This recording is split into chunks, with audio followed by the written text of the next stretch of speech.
একটা ফটোগ্রাফ আছে।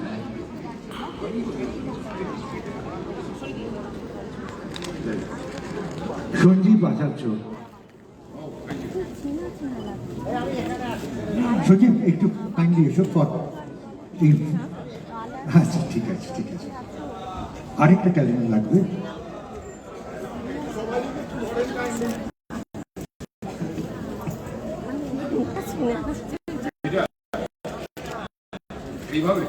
স্বর্ণালী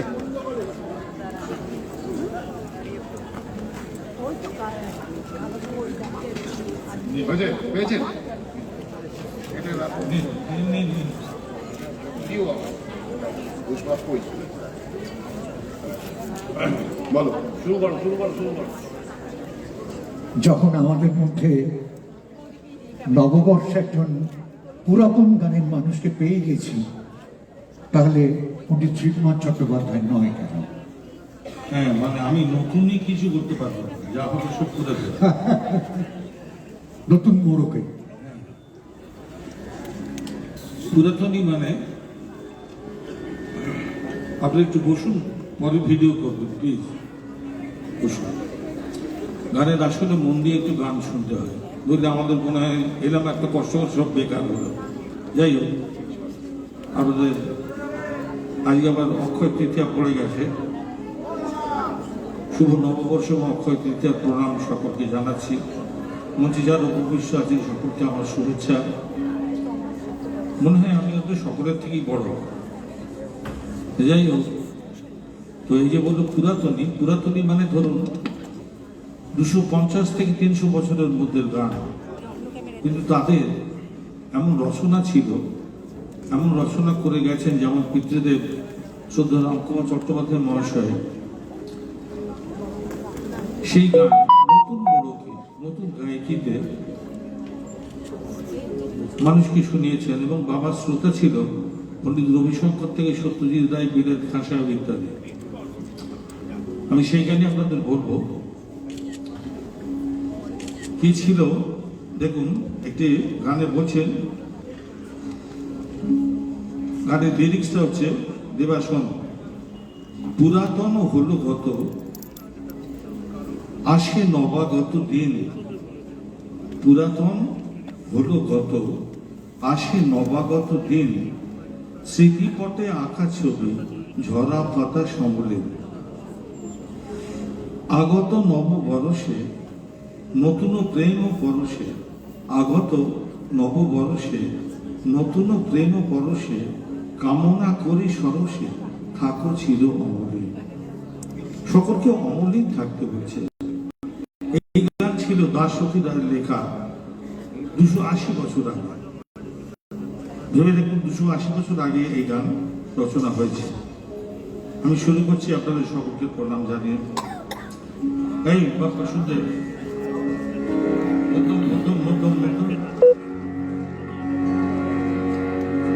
সত্যম জ্ঞানম অনন্তম ব্রহ্ম আনন্দ রূপমৃতম শান্তম শিবম অদ্বৈতম শুদ্ধম পাপ नित्यं सत्यं परमखार जगदाश्रय जगत जीवन परम ज्ञान चैतन्य गदन असिमय पारा प्राण राम प्राण रमन प्राणेश्वर हृदय भूषण पूर्णानंद पूर्ण प्रेम हृदय पूर्ण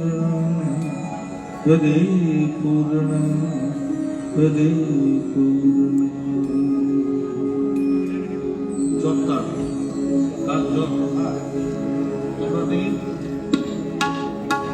তোমরা ঠিক নেই, তোমরা ঠিক নেই।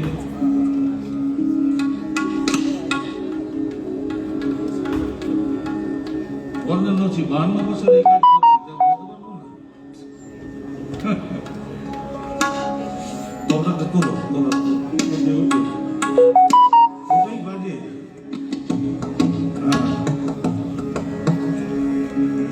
পুরাতন হলো গো, আসে নবাগত জ্ঞান, পুরাতন হলো গো, আসে নবাগত স্মৃতিতে আঁকা ছবি, স্মৃতিপটে আঁকা ছবি, ঝরা পাতা সমদিন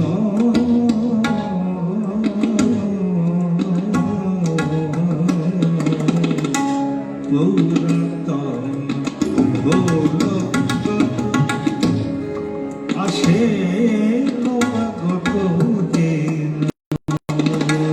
পুরাতন হলো।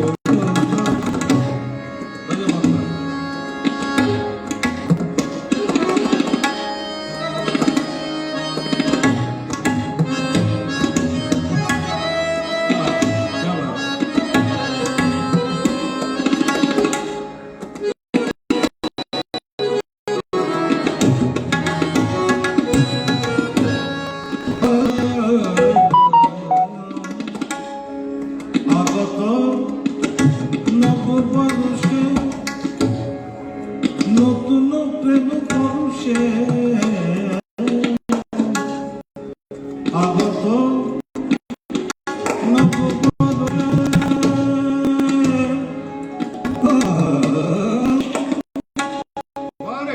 আগত নববর্ষে নতুন প্রেম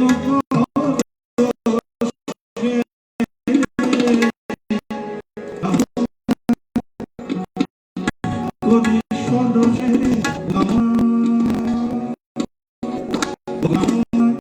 করি সরসে মিঠাবো চির অমুদিত পুরাতন হলো গো,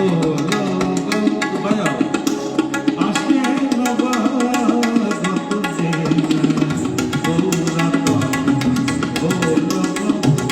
একটা পরিচয় দিয়ে দিই, আমার পুত্র আমার সঙ্গে বাজাচ্ছে, তার মানে দাদু রামকুমার, বাবা শ্রীকুমার, আর ওর নাম ঋষি কুমার। শুনুন, তবলা শুনুন। আগে হাততালি দেবেন না, ওটা শুনে দেন না, তারপর দেখুন না কি বাজাচ্ছে, তারপর দেখা যায় পুরাতন হলো গো, আসে নবাগত দিন, পুরাতন হলো।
তালটা জজ ছিল, কিন্তু অনুরণনটা জজ সামান্য নয়, অনেক। আচ্ছা, এর মধ্যে আমাদের আরেক বন্ধু এসে গেছে, পৌষালী। ও লোকগান করে, শুনেছি লোকগানকে বলা হয় শাস্ত্রীয় সঙ্গীতের মা, বলছি খুব যদি ভুল না জেনে থাকে, মাদার অফ ক্লাসিক্যাল মিউজিক। পৌষালীকে ডেকে নিই, আজকে আমরা সব ছড়িয়ে ছিটিয়ে রয়েছে, তো এক এক করে গান শুনে। পৌষালী, এসো। আপনাকে চেনা মুখ, চেনা মানুষ পৌষালী। পৌষালী গান সেরে এসেছে, কিন্তু এখন গান শোনাতে হবে। একটু আগেই অনুষ্ঠানের সা লাগিয়ে দিল বলতে গেলে। সূচনা করলো, শ্রীকুমার, গান শুনতে শুনতে তোমার কোন গানটা গাইতে ইচ্ছে করছে এখন?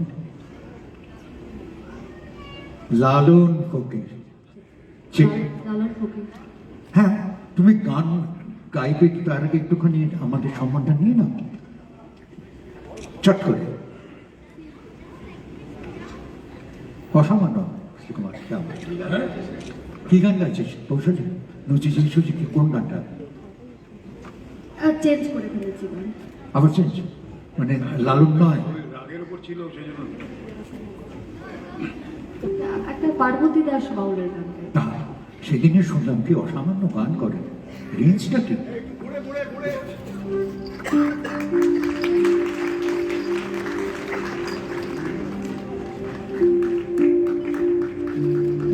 আর রয়েছে একটা দুষ্প্রাপ্য ক্যালেন্ডার।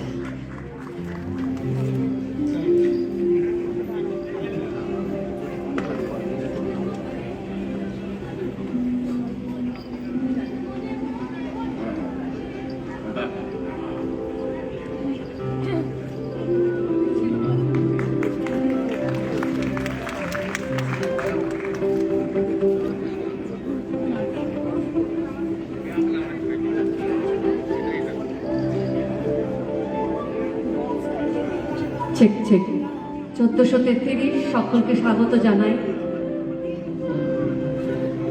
বৈঠকে আড্ডা মানে একটুখানি চা, তার সাথে একটু টা, ক্যাজুয়ালি একটু কাজু। একটু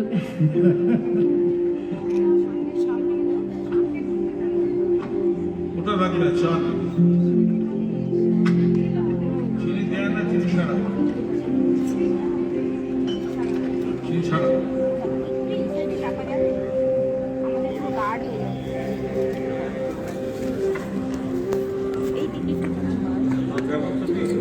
হ্যালো হ্যালো, দাও মাইকটা দাও, জোরে দাও। ব্যবস্থাটি ভালো লাগে, রাখতে এরকম ঘরোয়া আসর চট করে দেখা যায় না। অবশ্য আগেকার দিনে ঘরোয়া আসর যেটা হতো, সেখানে চা দেওয়া হতো না, বুঝলেন? আমার চোখের সামনে দেখা না, লাগবে না, লাগবে। তখনকার দিনে এটা সরজাক বলছি, আমার বাবা প্রথম রেকর্ড করছে, বুঝলেন? শোন দেবেন, আমার বাবা প্রথম রেকর্ড করছে, তো গলা শুকিয়ে গেছে। এটা আমি 1968 সালের কথা বলছি, বাবা প্রথম রেকর্ড করেছে সেই সময়। তো বাবা এরকম করে কাঁচের ভেতর দিয়ে আর কি, বাবা এরকম করে দেখিয়েছে একটু জল। তো বলছে না না, আপনার সে অবস্থা এখন মালটাল দেওয়া যাবে না। মানে তখন এরকম করে মানে মাছ ছাড়া কিছু অন্য কিছু নয়। এখনকার দিনে চা কফি দেওয়া হচ্ছে, তখনকার দিনে এটাই দেওয়া হতো। হ্যাঁ, তো এরা চায়ের ফাঁকে আমি দু একটা কথা বলে দিই যে ভেবেছিলাম যে পুরাতনী গান না গিয়ে একটু আধুনিকটা তুমি গাইবে। তা আমার অভিজ্ঞতায় বলি, এক ভদ্রলোক বাবার কাছে এলেন বাড়িতে, এসে বললেন আপনার টপ্পা শুনে আমার ভীষণ ভালো লেগেছে। রামনীতি গুপ্তর মানে মেজবাবুর কি টপ্পা, প্রেমের গান। ভালোবাসিবে বলে ভালোবাসিনে, কি কথা দেখবে, ভালোবাসিবে বলে ভালোবাসিনে, আমারও স্বভাব এই, আমি তোমার বইয়া জানিনি। বিধুমুখে মধুর হাসি, দেখবো বলে দেখতে বড় ভালোবাসি, তাই তোমারে দেখতে আসি, দেখা দিতে আসি না। এইরকম কাব্যিক ব্যাপার ছিল। তো এইসব গান শুনে এক ভদ্রলোক বাবার কাছে এলেন, এসে বললেন যে আমি খুব ইন্সপায়ার্ড আপনার গান শুনে, আমি গান লিখতে শুরু করেছি, প্রেমের গান লিখেছি। বাবা বলে তাই নাকি, গান লিখেছেন? ওই একটু বলুন তো। সে বললে বলি দান, হ্যাঁ বলুন। সে লিখেছি, শুনুন ভালো করে শুনুন মন দিয়ে, আমি মারা গেলে চলে গেলে আর এইসব আর থাকবে না, শুনুন। সে লিখেছে, সেদিন কেঁদেছ কত আমার যাওয়ার বেলা, সেদিন কেঁদেছ কত আমার যাওয়ার বেলা, তাই আবার এসেছি ফিরে, এবার সামলাও ঠেলা। দেখো আমরা এই জায়গায় এসে দাঁড়িয়েছি, এই আধুনিক গানে এসে দাঁড়িয়েছি। আমি জগন্নাথ মিত্র, রবীন্দ্র মজুমদার, সুধীরলাল চক্রবর্তী সকলকে দেখেছি, তখনকার দিনের তারক মাহমুদ। যাই হোক, তো এবারে